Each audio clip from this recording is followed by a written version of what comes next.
আকাশবাণী খবর পড়ছি শুভব্রত মুখোপাধ্যায়। বিশেষ খবর।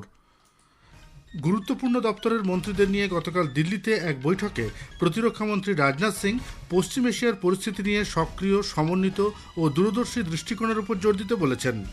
প্রধানমন্ত্রী নরেন্দ্র মোদী আজ আকাশবাণীতে মন কি বাত অনুষ্ঠানে তাঁর চিন্তাভাবনা দেশ বিদেশের মানুষের সঙ্গে ভাগ করে নেবেন। বরিষ্ঠ বিজেপি নেতা তথা কেন্দ্রীয় স্বরাষ্ট্রমন্ত্রী অমিত শাহ বলেছেন, পশ্চিমবঙ্গের আসন্ন বিধানসভা নির্বাচন শুধু বাংলার জন্য নয়, দেশের নিরাপত্তার সঙ্গে ওতপ্রোতভাবে জড়িত। মার্কিন যুক্তরাষ্ট্রের বহু সংখ্যক মানুষ গতকাল রাস্তায় নেমে এসে দেশ জুড়ে নো কিং প্রতিবাদ আন্দোলনে অংশগ্রহণ করেছেন। এই আন্দোলন সংগঠিত হয়েছে রাষ্ট্রপতি ডোনাল্ড ট্রাম্পের বিভিন্ন নীতির বিরোধিতা করে। নেপালে উচ্চপদস্থ রাজনৈতিক নেতাদের সম্পত্তির হিসেব খতিয়ে দেখার জন্য একটি কমিটি গঠন করা হবে বলে সেদেশের নতুন সরকার ঘোষণা করেছে। ভারত অনূর্ধ্ব-20 সাফ ফুটবল চ্যাম্পিয়নশিপের সেমিফাইনালে উঠেছে। আসছে বিস্তারিত খবরে। প্রতিরক্ষামন্ত্রী রাজনাথ সিং পশ্চিম এশিয়ার পরিস্থিতি নিয়ে সক্রিয়, সমন্বিত ও দূরদর্শী দৃষ্টিকোণের উপর জোর দিতে বলেছেন। গত সন্ধ্যায় নতুন দিল্লিতে তাঁর নেতৃত্বে প্রবীণ মন্ত্রীদের একটি বৈঠক হয়। তাতে উপস্থিত ছিলেন নির্মলা সীতারামন, হরদীপ সিং পুরী, জেপি নাড্ডা, জিতেন্দ্র সিং, কে রামমোহন নাইডু সহ আরও কয়েকজন প্রবীণ মন্ত্রী। প্রতিরক্ষামন্ত্রী জানান, জ্বালানি সরবরাহের ঝুঁকি, সাধারণ মানুষের নিত্য প্রয়োজনীয় জিনিসপত্রের সহজলভ্যতা, পরিকাঠামো ক্ষেত্রকে সুদৃঢ় রাখা ও দেশের সরবরাহ শৃঙ্খলকে মজবুত রাখা নিয়ে বৈঠকে আলোচনা হয়েছে। শ্রী সিং সংশ্লিষ্ট মন্ত্রকের অধিকারপ্রাপ্ত সচিব গোষ্ঠীকে পরিস্থিতির দিকে নিবিড়ভাবে নজর রেখে যে কোনো পরিস্থিতির জন্য প্রস্তুত থাকতে বলেন। পাশাপাশি তিনি দপ্তরগুলির মধ্যে উচ্চ পর্যায়ের বোঝাপড়া তৈরি এবং দ্রুত সিদ্ধান্ত নেওয়ার উপযোগিতার উপর জোর দিতে বলেছেন। সব সিদ্ধান্তই ঐক্যবদ্ধভাবে নির্দিষ্ট সময়ের মধ্যে শেষ করতে হবে বলে শ্রী সিং আবারও মনে করিয়ে দিয়েছেন।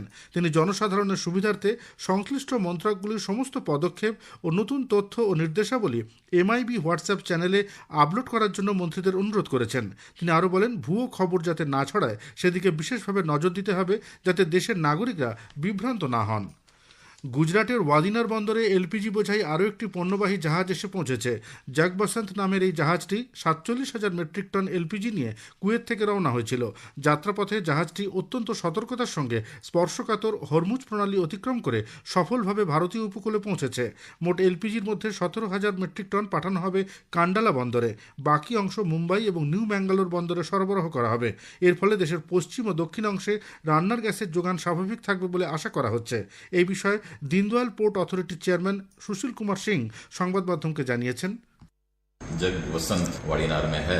कल रात में 8:30 बजे आया था। 17,000 टन एलपीजी मदर से डॉटर वेसल को ट्रांसफर किया जाएगा और ये 17,000 टन लेकर के कांडला पोर्ट आ जाएगा। जो बाकी बची हुई क्वांटिटी मदर वेसल में एमटी जग वसंत में है, वो आगे मुंबई पोर्ट और न्यू मैंगलोर पोर्ट की तरफ डिस्पैच होगा। প্রধানমন্ত্রী নরেন্দ্র মোদী বৈশ্বিক চ্যালেঞ্জের মুখে জাতীয় সংহতি ও সম্মিলিত প্রচেষ্টার উপর জোর দিতে বলেছেন। তিনি সংসদে এ বিষয়ে দীর্ঘ আলোচনা করেছেন। পাশাপাশি মুখ্যমন্ত্রীদের সঙ্গে আলোচনাতেও পশ্চিম এশিয়ায় সংঘাতের আবহে উদ্ভূত পরিস্থিতি নিয়ে কথাবার্তা বলেছেন। গতকাল উত্তরপ্রদেশের গৌতম বুদ্ধ নগরে নয়ডা আন্তর্জাতিক বিমানবন্দরের প্রথম পর্বের উদ্বোধন করে তিনি বলেন, জনসাধারণকে শান্ত মনে ধৈর্যের সঙ্গে পরিস্থিতির মোকাবিলা করতে হবে। पश्चिम एशिया में युद्ध की वजह से खाने पीने के सामान, पेट्रोल, डीजल, गैस, खाद, ऐसी कई जरूरी चीजों का चारों तरफ संकट पैदा हो गया है। हमारा भारत इस संकट का पूरी शक्ति से मुकाबला कर रहा है, देशवासियों की ताकत के भरोसे कर रहा है। भारत तो बहुत बड़ी मात्रा में कच्चा तेल और गैस इस युद्ध से प्रभावित इलाके से मंगाता है। इसलिए सरकार हर वो कदम उठा रही है जिससे सामान्य परिवारों पर इस संकट का बोझ न पड़े। শ্রী মোদী আরও বলেন, ভারত সরকারের কৌশল ও নীতি একটাই, তা হল দেশ ও দেশবাসীর স্বার্থকে সর্বাধিক গুরুত্ব দেওয়া। তিনি মনে করেন, দেশের স্বার্থে সবকটি রাজনৈতিক দলই ঐক্যবদ্ধ হয়ে সরকারের পাশে থাকবে।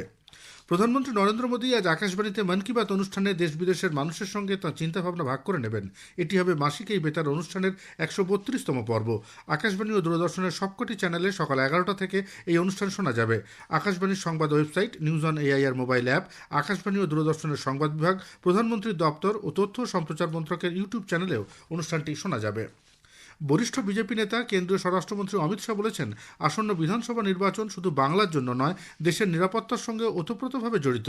কলকাতায় গতকাল তৃণমূল কংগ্রেস সরকারের বিরুদ্ধে জনগণের চার্জশিট নথি প্রকাশ করে সাংবাদিকদের কাছে শ্রী শাহ বলেন, অসমে বিজেপি সরকার গঠনের পর অনুপ্রবেশ অনেকাংশে বন্ধ হয়েছে। এখন একমাত্র পশ্চিমবঙ্গ দিয়ে অনুপ্রবেশ হচ্ছে। তাই দেশের সুরক্ষার জন্য এই নির্বাচন অত্যন্ত গুরুত্বপূর্ণ।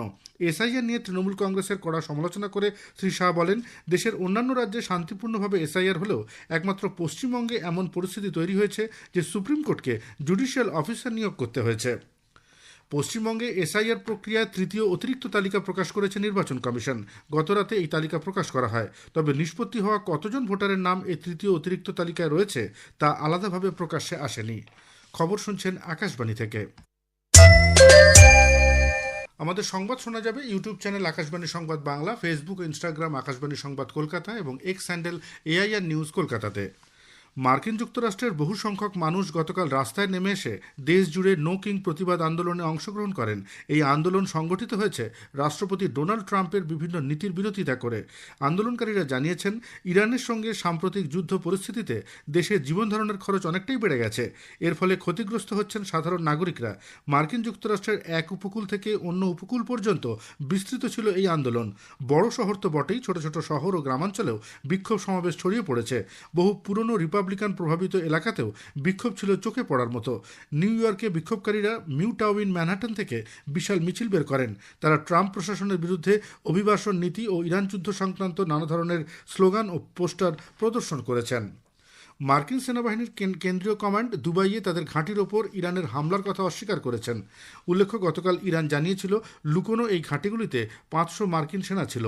ইরান জানিয়েছিল নৌসেনাদের আক্রমণে ওই ঘাঁটিগুলি ক্ষতিগ্রস্ত হয়েছে।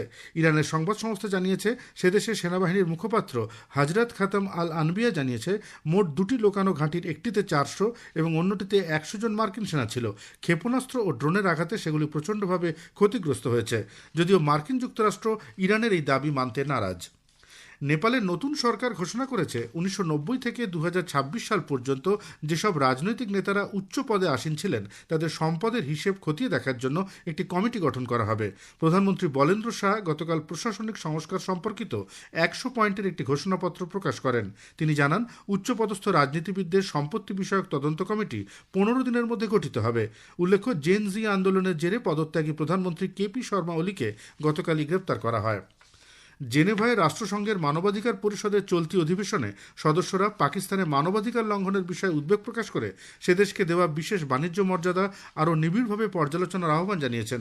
উল্লেখ্য, পাকিস্তানকে দেওয়া ইউরোপীয় ইউনিয়নের generalised scheme of preferences plus বা GSP প্লাস মর্যাদা তুলে নেবার জন্য গতকাল এক বৈঠকে বেশ কয়েকজন ইউরোপীয় রাজনীতিবিদ, মানবাধিকার কর্মী এবং রাজনৈতিক প্রতিনিধি পাকিস্তানের মানবাধিকার পরিস্থিতি নিয়ে উদ্বেগ প্রকাশ করেন। বৈঠকে ধর্মীয় নিপীড়ন, রাজনৈতিক দমনপীড়ন এবং মৌলিক অধিকার রক্ষায় পাক সরকারের ব্যর্থতা সংক্রান্ত অভিযোগগুলি উত্থাপিত হয়। শিল্প ও বাণিজ্য মন্ত্রী পীযূষ গোয়েল বলেছেন, খাদ্য নিরাপত্তা এবং জীবন ধারণের জন্য মাছ চাষ এদেশে অত্যন্ত গুরুত্বপূর্ণ ভূমিকা নিচ্ছে। দেশের 90 লক্ষ মানুষ এর উপর নির্ভরশীল। ছোট ছোট উদ্যোগ নিয়ে তারা নিবিড় মাছ চাষে সামিল হচ্ছেন। গতকাল ক্যামেরুনের ইয়াওন্ডেতে WTOর মন্ত্রী পর্যায়ের 14তম বৈঠকে শিল্প ও বাণিজ্য মন্ত্রী একথা জানান। অভ্যন্তরীণ বাজারে জ্বালানির যোগান স্বাভাবিক রাখতে এবং মূল্যবৃদ্ধি নিয়ন্ত্রণে পেট্রোল রপ্তানির উপর নিষেধাজ্ঞা জারি করতে চলেছে রাশিয়া।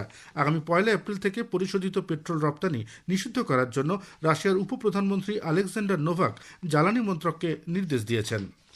আবহাওয়া দপ্তর জানিয়েছে, জম্মু কাশ্মীর, লাদাখ, হরিয়ানা, চণ্ডীগড়, হিমাচল প্রদেশ, পাঞ্জাব এবং রাজস্থানে আজ বজ্রবিদ্যুৎ সহ বৃষ্টি ও শিলাবৃষ্টির সম্ভাবনা রয়েছে। অন্ধ্রপ্রদেশ, ছত্তিশগড়, গুজরাট, উত্তরপ্রদেশ, তামিলনাড়ু, হিমালয় সংলগ্ন পশ্চিমবঙ্গ সহ দেশের আরও কয়েকটি জায়গায় ঝড় বৃষ্টি হতে পারে বলেও পূর্বাভাস।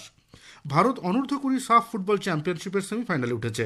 মালদ্বীপের মালে গতকাল বাংলাদেশের বিরুদ্ধে লিগ পর্বের ম্যাচটি 1-1 গোলে অমীমাংসিত থাকায় ভারত গ্রুপ বির শীর্ষ থেকে সেমিফাইনালে পৌঁছয়। আগামী 1 এপ্রিল সেমিফাইনালে ভারত ভুটানের বিরুদ্ধে খেলবে। শেষ করার আগে খবরের বিশেষ কিছু অংশ আরও একবার। গুরুত্বপূর্ণ দপ্তরের মন্ত্রীদের নিয়ে গতকাল দিল্লিতে এক বৈঠকে প্রতিরক্ষামন্ত্রী রাজনাথ সিং পশ্চিম এশিয়ার পরিস্থিতি নিয়ে সক্রিয়, সমন্বিত ও দূরদর্শী দৃষ্টিকোণের উপর জোর দিতে বলেছেন। প্রধানমন্ত্রী নরেন্দ্র মোদী আজ আকাশবাণীতে মন কি বাত অনুষ্ঠানে তার চিন্তাভাবনা দেশ বিদেশের মানুষের সঙ্গে ভাগ করে নেবেন। নেপালে উচ্চপদস্থ রাজনৈতিক নেতাদের সম্পত্তির হিসেব খতিয়ে দেখার জন্য একটি কমিটি গঠন করা হবে বলে সেদেশের নতুন সরকার ঘোষণা করেছে। খবর শেষ হলো।